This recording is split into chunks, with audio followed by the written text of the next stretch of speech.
When I explained where I go every Tuesday night, I sort of explained Barry's whole situation back in '05, '03 with his stroke, and how he used to know like 700 songs, and now he, right, now he knows this many, and it's sort of like helping him remember some, and people are like, oh, that's kind of cool. Yep. What's your first memory of going to that? First time I went, it was when Ron was in the old folks home for something. Oh yeah.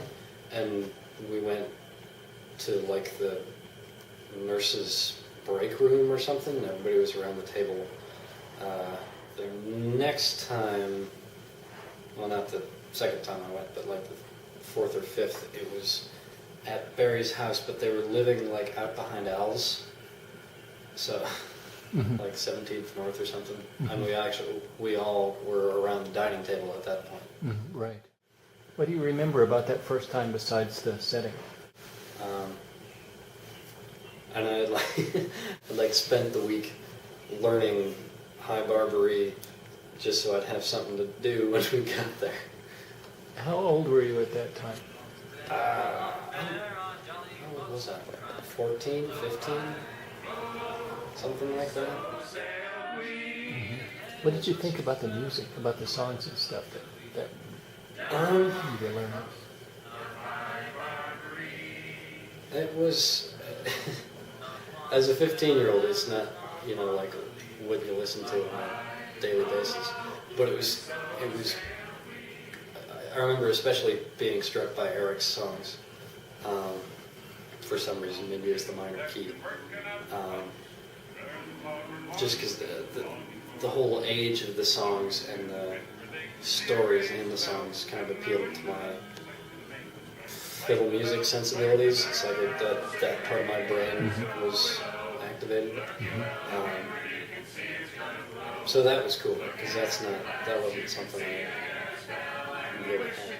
But yeah, I was pretty much immediately taken with it.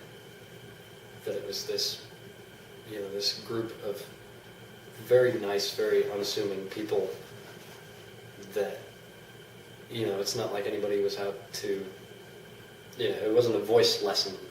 It was just sort of, oh, I remember this tune, and it went something like this, and it goes like that. What keeps you coming back? Apart from the dessert, no, I don't know. Getting to sing, I think, keeps me coming back. Just to, for me, it's kind of to hear myself improve singing, and to see if I can pick up any more lyrics and some of the other people's songs. Like I keep picking up Barry's songs somehow. Do you think it's changed how you think about folklore? I don't know. It changed in that I think more about folklore now, because I didn't really before. But I can, I sort of can identify the process now. The whole debate between tradition and innovation, I hadn't really thought about before, because it's, the music is always changing. It's like it's almost like the future generations kind of have a job to remember what the older generations have done. And either to kind of improve on it, but still keep the core value of it. I don't know. Is that sure? Something like that. But yeah, it's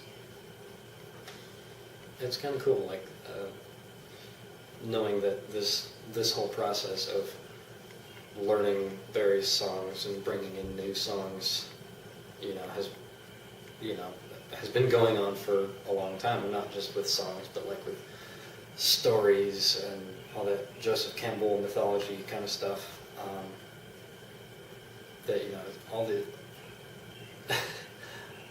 all the great stories and songs that we've got now probably started as some guy just telling a story to his kid, and it expanded from there, and it's gotten into the culture. There's sort of a regular routine. Yeah. To it. Tell me about that a little bit. It reminds me of church a little bit, but in a good way. And that goes back to the keeping the tradition. It's like we start with that song and we end with Rolling Home. Not for any particular reason that I can see, but because those songs have just evolved into the songs that frame everything else. It's not because there's anything special about them, it's just the way it is. Sing Jeanne d'Arc, everybody sings something, and then it gets to be furnace stoking time, and we sing Rolling Home, have some ice cream, and everybody gets out the door. So, yeah, it's just sort of that's the expectation when you go there. Start this way, end this way. And the food, that plays a kind of a ritual role too, doesn't it? Yeah, it's just, and probably born out of Nico's natural hospitality. But yeah, just that. It's like coffee hour, It's just something we do, and sometimes we have like a potluck beforehand, and maybe we skip the dessert afterwards. But if we don't have that, then there's definitely going to be dessert after the final song. Mm-hmm. And that's the signal to that song is the signal to Miko. It's like, oh, all right, go into the kitchen and get all the stuff ready. Is this open to anyone, or are there people who kind of belong and people who don't belong, or what's that dynamic like? I feel like that's kind of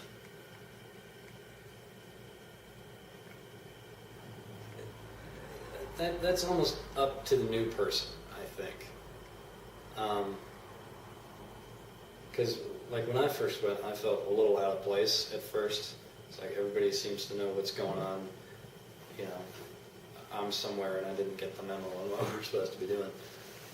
But I think it's something about just, if you come there and you find something that you identify with, or an energy that you like and can work with, then you keep coming. And obviously with the nature of how we've got it, it's people have to be invited. Because nobody else really knows about it. It's not like it's been people in the quorum. Sort of thinking about, oh, I've got this friend that is kind of into this stuff, knows a few tunes, likes old people, comes along. Sorry. And you invite them along for, once or twice. And then they, if they want to keep coming, they'll ask, hey, do you mind if I hitch a ride with you to the singing thing? What kind of people would not fit in?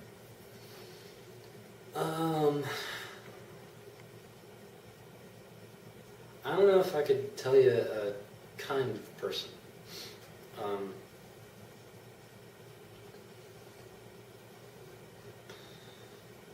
It seems to me that they'd have to have some kind of an interest in old music, or folk music Mhm. of really of any kind, and that's sort of like the first box to check. You know, you go there.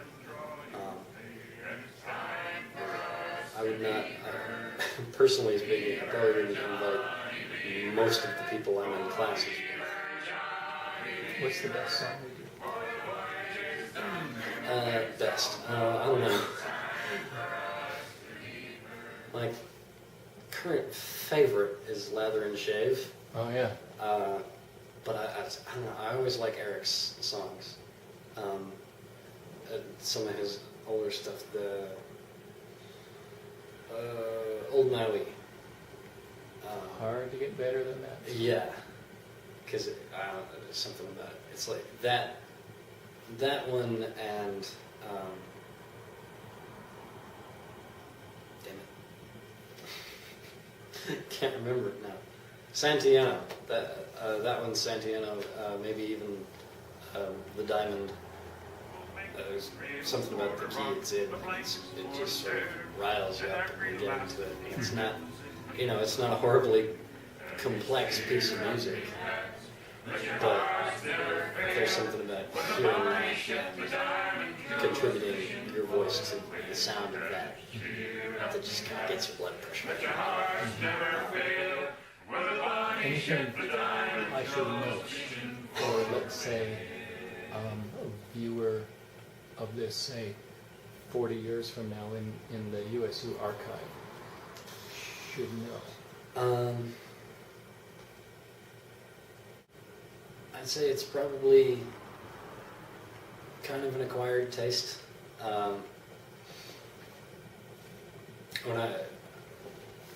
When I had started, of course, I'm 15. You come back from singing group before I started going, with some stories about, the Stupter Flying song, and that kind of whetted my curiosity. But for somebody who's coming into it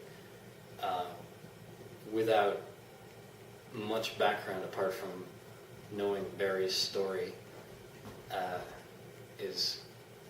it takes a little bit of getting used to, just because we've got, we have a certain way of doing it that maybe they're not aware of. But once you know the system's not complicated. It's one of the funnest things I do. So. Cool. Thank you very much for your time. Appreciate it. Can we discuss my fee?